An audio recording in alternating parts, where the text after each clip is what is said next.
Welcome to the West Wing Week, your guide to everything that's happening at 1600 Pennsylvania Avenue. This week, August 13th to the 19th, or Turkey and a Jammer. So I got a turkey chutney and a jammer for you. Is that correct? Before heading out on a 3-day swing to talk about the economy, the President, First Lady, and their daughter Sasha spent the weekend in Panama City, Florida, where they enjoyed boating, swimming, some local food, and saw how the community is bouncing back after the unprecedented effort to clean up the BP oil spill. Things seem to get their rowdiest over a heated round of mini golf. I'm losing. I think it's tied. I'm sorry, who's winning? It's tied. The President, First Lady, and Secretary of the Navy, Ray Mabus, who had been tasked with overseeing the long-term economic recovery in the region, also took some time to meet with local small business owners to hear their concerns. On Monday, August 16th, President Obama left Washington, D.C. for a cross-country trip, highlighting the innovation that will spur American growth and meeting with the small business owners who make up the backbone of our economy. His first stop was in Milwaukee, where he took a tour and saw advanced energy storage solutions at ZBB Corporation. And the grid has difficulty, like on a hot day.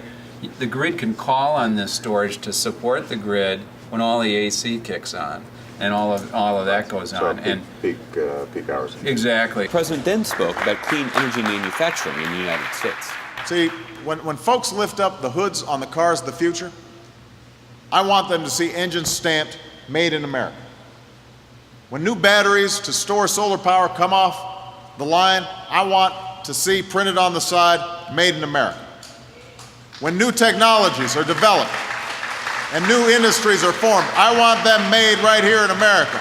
That's what we're fighting for. That's what this is about. On Tuesday, August 17th, the President visited the Emerald City, Seattle, Washington, accompanied by the Secretary of Commerce, Gary Locke. They visited Grand Central Bakery, a local and successful small business.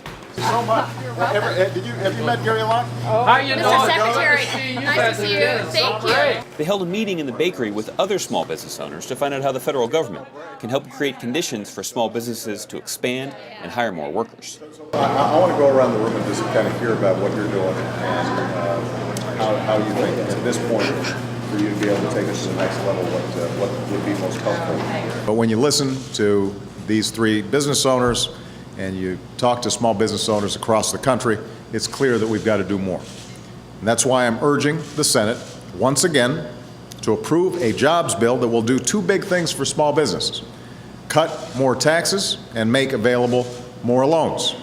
After touching down in Columbus, Ohio, the site of the event the following day, the President greeted folks who'd come out to see Air Force One arrive. What do you teach? Science. Excellent. We need science.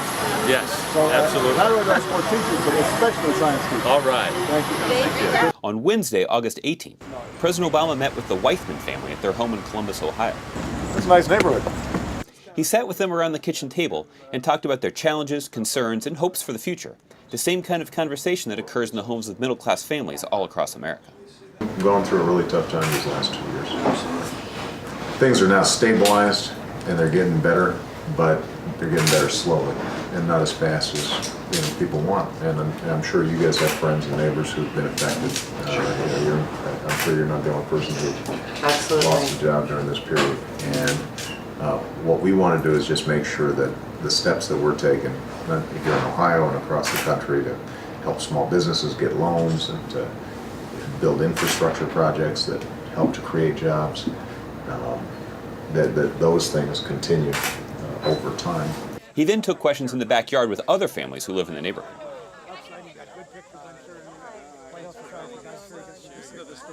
We can't go back to doing things the way we were doing them before. We've got to go forward. That's what we're trying to do.